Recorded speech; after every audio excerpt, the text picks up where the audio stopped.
لن يستطيع واحد منكم رده. Andai saja tidak dicegah Abu Thalib, kakaknya sendiri, Hamzah yang sangat ditakuti Quraisy sudah menghunuskan pedang, menyerang siapa saja yang menyakiti Muhammad sallallahu alaihi wasallam. ليس لهم عندي إلا السيف، فوالله إن اقترب واحد منهم من محمد لأثمن عليهم فلا أترك منهم أحدا. لا، ليس بالقوة والشدة يا حمزة، ولكن بالرفق واللين، حتى لا يقوى على الضعيف من المسلمين فينتقموا منه. ولكن إذا أرادوا إيذاء محمد جردنا لهم كل صارم بتار. مما نخاف يا أبا طالب، مما نخاف ونحن أهل القوة والبأس. ريث يا حمزة. أنتم مسان يا سادة قريش. Saat kaum Quraisy mengancam siapa saja untuk memeluk Islam, Hamzah justru tampil melindunginya bersama kakak-kakaknya seperti Abu Thalib dan Abbas bin Abdul Muthalib. Suku-suku lain di luar Mekah yang ingin memeluk Islam, bahkan ia kawal hingga rumah keponakan tercintanya Muhammad sallallahu alaihi wasallam tanpa ada yang berani mengganggunya. Padahal Hamzah sendiri tidak memeluk Islam. طيب نفسا يا أبا مرثد، وكن مع ابن أخي محمد تكن من الغانمين. ألا تدخل يا حمزة؟ ادخل يا أبا مرثد، ادخل. Namun begitu, saat ia mendengar ayat Al-Quran, ia tertegun dan hatinya yang keras itu mencair. سبح اسم ربك الأعلى الذي خلق فسوى والذي قدر فهدى والذي أخرج المرعى. أكمل يا أبا حذيفة. فجعله غثاء أحوى. Ia begitu terpikat dengan untayan Al-Quran yang lama-kelamaan ia yakini bukan dari untayan buatan manusia.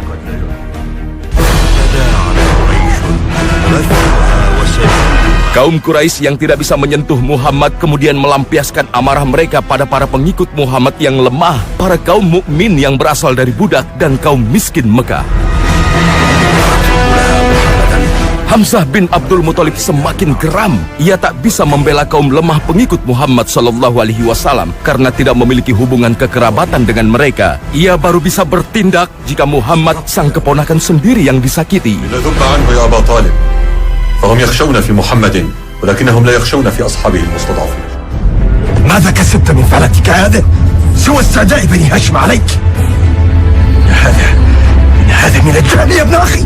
Hingga suatu ketika, Abu Jahal yang paling membenci Nabi tak kuasa menahan diri hingga mencaci dan menyakiti Muhammad sallallahu alaihi wasallam. محمد أن لا يفعل شيئا لعلهم خافوا وارتدعوا. بنو هاشم لا يخافون.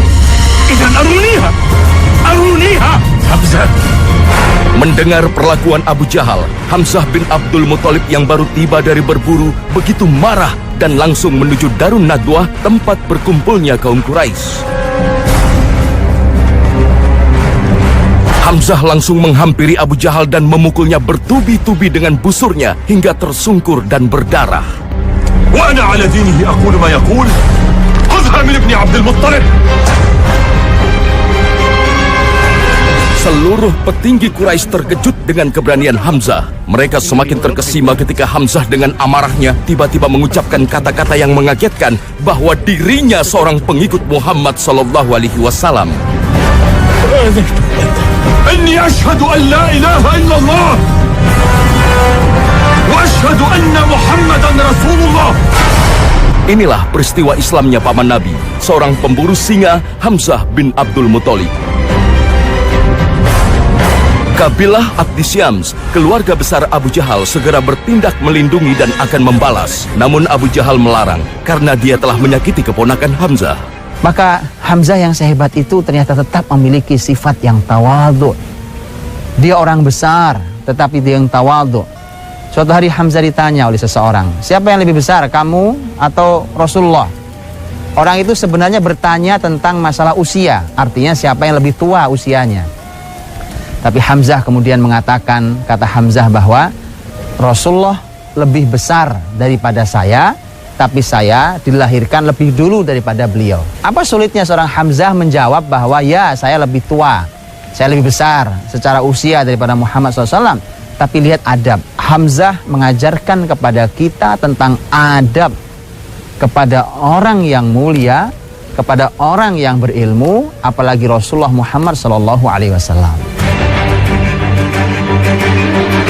Sejak itu, Hamzah bin Abdul Muthalib selalu mendampingi keponakannya, Muhammad SAW, dalam suka maupun duka. Ia menjadi perisai bagi tangan-tangan yang akan menyakiti Nabi. Keberanian dan ketangkasannya yang menakutkan Quraisy membuka pintu bagi penduduk Mekah dan suku lain yang ingin memeluk Islam.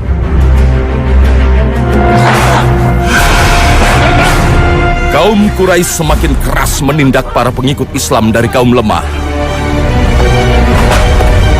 Andai saja tidak dilarang oleh Rasulullah SAW, Hamzah tentu sudah bertindak dengan pedangnya.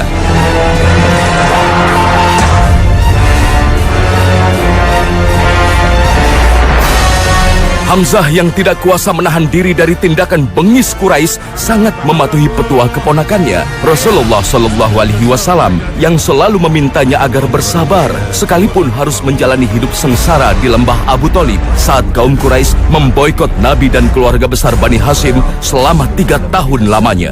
والذي بعثه بالحق لولا أنه يأمرنا بالصبر لغدوت إلى هؤلاء الذين يقطعون علينا معاشنا فمزقتهم بسيف شر ممزق. نأتمر بما أمر. سألته قتالا فأجابني فاصبر إن وعد الله حق.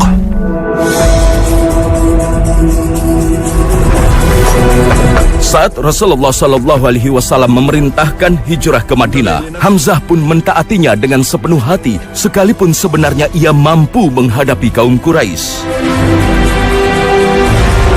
أنا ابن عبد المطلب مهاجر إلى يثرب فمن أراد منكم قتالا فها أنا ذا.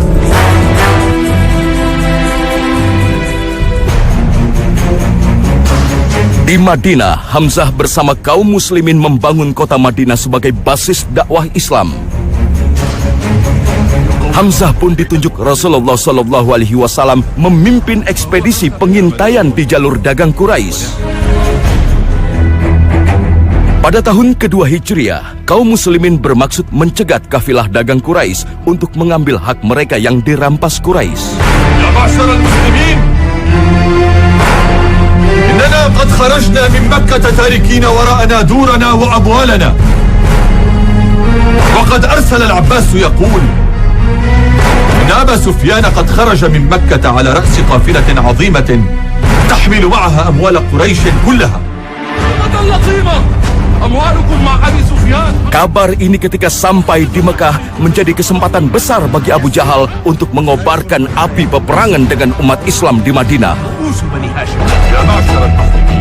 Saat itu turunlah wahyu Allah yang mengizinkan kaum muslimin berperang. Hamzah bin Abdul Muthalib ditunjuk Nabi sebagai salah satu komandan perang di Lembah Badar. Maka terjadilah perang sengit pertama dalam Islam yang dikenal dengan Perang Badar. Sekitar 300 pasukan muslimin melawan hampir 1000 personil Quraisy.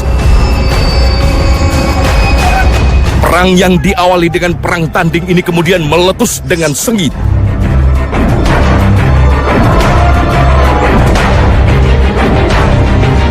Hamzah berhasil membunuh tokoh Quraisy yang paling membenci Nabi, ayah Hindun, Utbah bin Rabi'ah, dan putranya serta adiknya.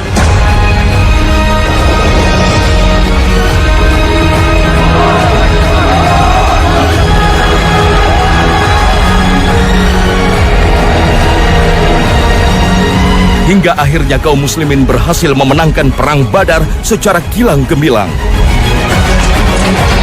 Hamzah bin Abdul Muthalib menjadi pahlawan Perang Badar. Ia tidak lagi disebut sang pemburu singa. Kini ia dijuluki singa Allah dan Rasulnya karena kegigihannya membela agama Allah dan Rasulnya.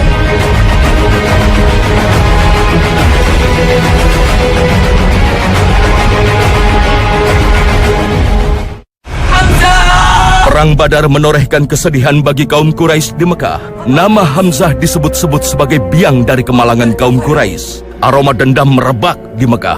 Hindun, istri Abu Sufyan, bertekad membalas dendam atas kematian ayahnya, Utbah bin Rabi'ah, paman dan adiknya. سأنتقم منك يا محمد سأنتقم منك يا حمزة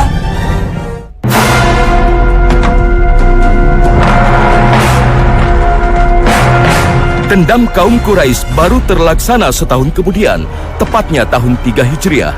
Kaum Quraisy pimpinan Abu Sufyan berhasil menghimpun sekitar 3.000 pasukan. Mereka bergerak ke Uhud di Madinah.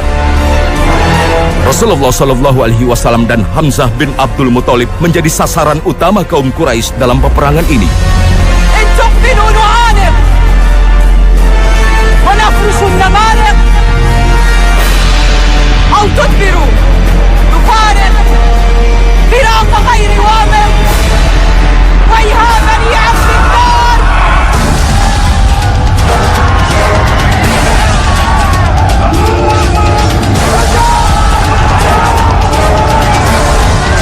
Perang berlangsung sengit.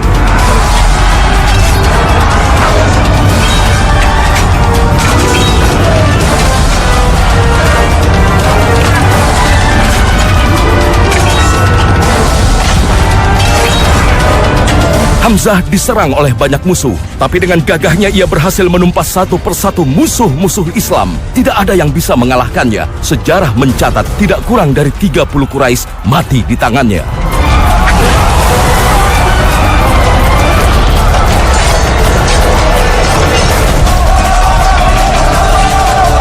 Kemenangan sudah di ambang pintu. Andai saja para pemanah muslimin yang ditempat